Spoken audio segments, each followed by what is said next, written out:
Sony, E3 2011, their press conference. Last night, Ustream party. I want to thank everybody who attended it. We actually had a lot of people in the audience last night. I think it was one of my biggest Ustreams. On average, it was like at least 250 or so. So for everybody who showed up and we all watched Sony's Ustream, yeah, that was fun. It was crazy. Chad getting mad all the time. Anybody who was there, comment, "Why you mad, Chad? Why you mad?" Just like one person commented and everybody liked that, if you know what I'm talking about. So, before we start out with the wrap up on Sony, I want to apologize if this is a day late. Like you guys know, my internet's been crapping out, but now it is back to 100%, or at least what I deem as back to working. And I finally got time to upload this video. And also, I want to address some of the comments I got on my first E3 wrap up on Microsoft. Damn, you guys gotta chill out, for Christ's sake. Like, at least there were 10 people there who were so butthurt, so ignorant. Like, they just honestly did not like how I railed into Microsoft, how I just took it home, how I essentially just threw off everything they said in their conference, how I thought their conference was complete and utter crap. Which honestly, outside of Minecraft and outside of Forza 4 and Halo, that's it. That's it. Everything else, 99% of the time, it was Kinect. That's all it was. So I just want to address you guys. You gotta chill out, guys. I mean, it's the internet, it's YouTube, it's just my opinion. So if I don't like Microsoft's press conference, it shouldn't matter to you. To a 17-year-old, almost 18-year-old Ethiopian guy on YouTube. It really shouldn't. But anyway, on to more important matters. Sony's E3. Personally, I gotta say that their E3, while it was better than last year, it still suffered from a lot of problems about last year's E3, and that being no-shows and a lot of things. And Sony is really known for talking a big game, but when push comes to shove, they don't show it. You know, that's what Sony's been known for the past couple of years. So, you know, this E3, this time around, I thought they were going to bust out with the content, which they semi-did, but at the same time, they still left you with that bad, sour taste in your mouth that they did with last year. So let's start off the list with Uncharted 3. They showed a story mode gameplay demo of it, which, hey, it's Uncharted. It's going to be beastly. It's going to be one of the nominees for Game of the Year. So we all knew that was coming. And seeing a story mode demo of it really did not impress me much, because one of the things that is really pushing Uncharted 3 this time around is its multiplayer component. And you guys know how fun the multiplayer in Uncharted 2 was. I really need to get back to playing that. This time around, it's looking like they are really taking advantage of multiplayer. We all know Naughty Dog is going to make a fantastic single-player game. It's a given, you know. And the multiplayer, fucking fly flying around. The multiplayer is what I'm really interested in, because they're adding so much new features, so much new co-op stuff, all these cool, innovative things, and that's what I wanted to see at E3. I mean, we already know the story's going to be awesome, so there's no point in showing it to us, so I don't know. And then Resistance 3, they showed a gameplay demo of that. It's been a long time since Resistance has been on stage at an E3 show, and that demo did not impress me one bit, you guys. It looked a lot like Killzone. It felt a lot like Killzone. It did not really feel like Resistance. It didn't look it anyway. Of course, it can't feel like it since I'm not playing it.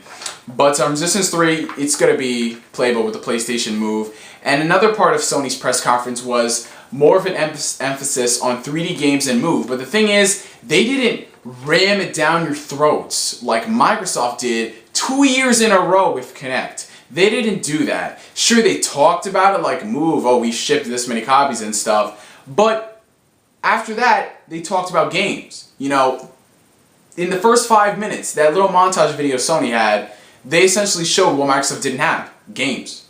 You know, at least a lot of games that are, you know, I want to touch Big Bird. Ah, I feel so good. I can't wait for them to make a Kinect pedophile game. That's going to be interesting to see. But 3D and Move, they are being, you know, pushed more. But the thing is with Sony, it's more of a natural progression, because they really want to get 3D into your household. You know, it's not like last year saying, oh yeah, we have 3D, so you should go buy Killzone 3 so you can play it in 3D. Yeah, Kazurai.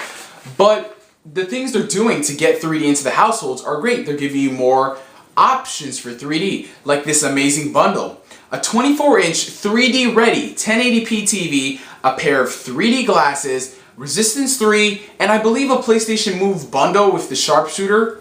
all for $500. Now, you don't tell me that is an amazing deal. If you count together all of that stuff, $500. That is a steal. So Sony's actually pushing 3D in the right direction, you know, as far as getting into the households. For that, I give them they get an A+ in my book. And of course, PlayStation Move, more emphasis on that. They announced a new game called Medieval Move or something, which is made by the guys who did Sports Champions, so we've got similar mechanics. It's an on-rails game. It doesn't look that interesting to me, but hey, games can be deceiving, like Raging Blast 2. It actually ended up being a pretty fucking good game. And then NBA 2K12, you know, the sequel to the best basketball game of all time. They brought Kobe on stage, and you know, everybody's like, "Get off the stage, Kobe!" You know how he was knocking on the heats and such.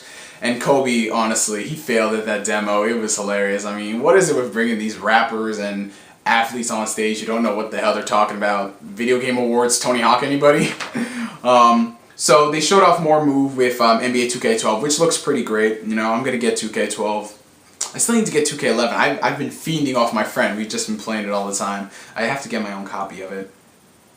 And other games are going to use Move. You know, they list and list and they list. And now they go on to the HD collections of the sorts, you know, which I have no problem with as long as they're good, you know, remasters. God of War, we already knew this was coming. PSP Collection, Chains of Olympus, and what the hell's the other one? Ghost of Sparta. You can play them on PS3 and HD 3D support. And the Team Ico Collection finally has a release date, my friends. September 2011. We're finally going to play that. Fingers freaking crossed. And so that's going to be playable in 3D. That might be interesting to see. And then they showed other games. You know, a lot of the problems with Sony's press conference was that they really showed games that we've already seen before, you know. It's like, what the hell is that? Resistance 3, we already seen that. Uncharted 3, we already seen that. We already knew about the God of War PSP collection coming to PS3, you know? It's like, Sony has a tendency to announce things a day before their E3 show. And then when you get to your E3 show, it's like, oh, yeah, we already saw that before, you know? Like Starhawk, for example, they showed a new trailer for it. And I think they should have kept that towards E3. That would have been one of the biggest surprises of the year if a sequel to Warhawk was coming out. I mean, like Twisted Metal last year, you know, it was a surprise to everyone because nobody, for the most part, knew it was coming. So why Sony didn't keep Starhawk is beyond me. But Starhawk, hey, it looks pretty cool. And then, by far, the best announcement of the entire show. Sly Cooper-Thieves In Time. Fucking A. That's all I gotta say. Sly Cooper coming back to the PS3. I can't wait for that. And now we move on to Sony, and they're busting out with all of this exclusive content for various multi-platform games. For example, Bioshock Infinite. On the PlayStation 3, they are going to somehow work in Move, for anybody who cares. But if you buy Bioshock Infinite on the PS3, you get a free copy of Bioshock 1. So if you've ever wanted to play Bioshock 1 and you want to go into Bioshock Infinite, you've got that free copy if you buy it on PS3. And also, Irrational Games is bringing the Bioshock series to the PlayStation Vita, so I freaking can't wait for that, to see what they do with that. It's going to be interesting. And then, of course, a bunch of EA games and some THQ games get exclusive content like Saints Row the Third, SXX, Need for Speed The Run, Battlefield 3. If you buy it on PS3, you get 1943, Battlefield, you know, 1943, the great arcade game. Wasn't too impressed with that as exclusive content because by now everybody has downloaded the game, or at least heard of the game, or at least tried it out. You know, so I was expecting them to do something else, like add it in to something else. I mean, it's been offered for free before, so why couldn't they use that extra space to take advantage of Battlefield 3 more on PS3, you know? Because they said that they could do more with the PS3 version than they can do with the Xbox, even though, now this is just in the console market, we all know the PC version's gonna friggin' hail in comparison to the console version. And, yeah, we already talked about that. PlayStation Suite, we already heard about that, so who the hell cares? And now something interesting. Dust 514. Cross-platform gaming with the PC game EVE Online. Holy crap, I've been waiting for more of those games. Portal 2 was a nice stepping stone to a bridge that is going to be very interesting to see what they do. And it's an MMO and such, so we might have to pay for that. And then the highlight of the entire show, the NGP, now given a proper title, the PlayStation Vita. Like I said, we've seen a lot of this stuff before, like the games they announced, Uncharted, Golden Abyss, Mod Nation Racers, Little Big Planet. You know, we've already seen that stuff before, so it wasn't a big shocker, you know. They have a new game called Ruin, which is a cross-platform RPG with the PS3, so it's pretty freaking sweet to see that we're going to see more of that, you know, with the cloud storage and all that such. That's pretty interesting. And they did confirm the price of it. It is going to retail the Wi-Fi model for $250. The same price as the 3DS, and you're getting all the features from the start. Very intriguing. And the 3G plus Wi-Fi model is going to retail for $300. So honestly, it's competitively priced. I don't think they could have gone over $300. So Sony, you guys get another A+ in my book for competitively pricing it and not overpricing it for once. And they did announce some carriers. AT&T is going to be the primary carrier, so we're not getting good reception until Verizon comes in. So it's going to be interesting to see how the PlayStation Vita plays out. It's all up to Sony how they handle it. They have to handle it better than the PSP if they want this to succeed, you know, and rival the DS, you know, because Nintendo's always going to have that market share. And if Sony wants to step into that, they have to step their game up, you know, 100-fold. And honestly, I believe that was it for the entire conference, you guys. There was a lot of emphasis on the NGP because we knew they were going to talk about that a lot. A lot of games that we've seen before, a lot of surprising announcements like games going to cross-platform and in the cloud and such. And, oh yeah, Star Trek using PlayStation Move looks like a Mass Effect clone, but they did play the awesome music, so that was a plus.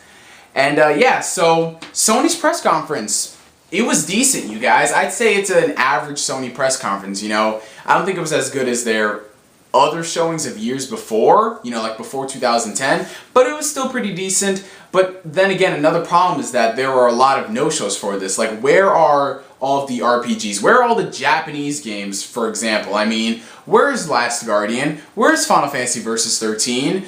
Heck, I mean, if they love Final Fantasy so much, why didn't they show us 13 too? You know, even though I despise the game, it could have piqued my interest to see if they're doing something new with it. But they didn't really. There's a lot of no-shows. I mean, they really like to talk about things we've already seen, but E3 is really about surprises. It's like the things you'd never expect. And a lot of Microsoft and Sony really don't want to do that anymore. That's why I think Nintendo's always going to remain the king of E3, because they have the surprises. They have the shockers, you know? So, yeah, Sony's E3, it was alright. It was okay, you know? They had some cool things, like the whole 3D, how when you play 3D and you're doing split screen, you're going to still get your entire screen and your friends are going to still get their entire screen. Go look it up. It's a pretty innovative thing and such. So, yeah, it was alright. Sony's E3 was alright. Better than Microsoft's, but not by much. So, I want to thank you guys for watching this video. I'm GS signing out. Tomorrow, we're doing Nintendo. Catch you guys later.